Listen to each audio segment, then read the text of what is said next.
Voici les attaques spirituelles auxquelles font face les élus.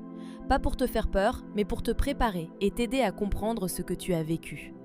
La première attaque est toujours la même, le rejet de la famille.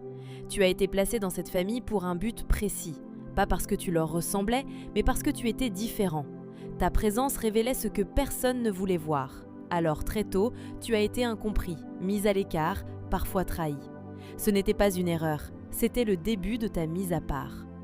La deuxième attaque est la solitude prolongée. L'élu traverse souvent des saisons où il se sent seul, en décalage, comme s'il n'appartenait à aucun endroit. Ce n'est pas un abandon, c'est un isolement stratégique.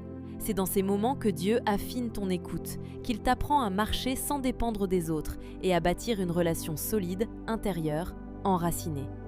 La troisième attaque est la trahison répétée. L'ennemi essaie souvent de passer par ceux que tu aimes, parce qu'il sait que c'est là que ça fait le plus mal. Mais chaque trahison n'était pas là pour t'endurcir, elle était là pour t'enseigner le discernement, pour t'apprendre à aimer sans te perdre et à poser des limites sans culpabilité. La quatrième attaque est le doute sur ton identité.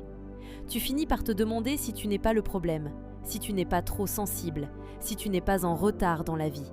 C'est une attaque silencieuse, mais très puissante, parce qu'elle cherche à te faire oublier qui tu es. La cinquième attaque est le retard apparent.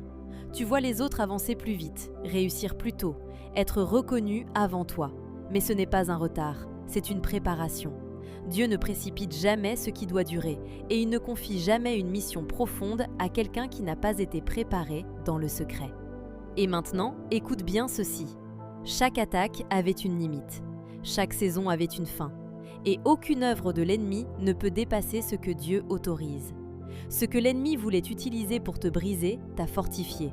Ce qu'il voulait utiliser pour te détourner a affermi ton discernement. Et ce qu'il voulait utiliser pour t'arrêter n'a fait que te préparer. Aucune attaque ne réussira, aucune trahison n'aura le dernier mot, et rien de ce que Dieu a placé en toi ne peut être détruit.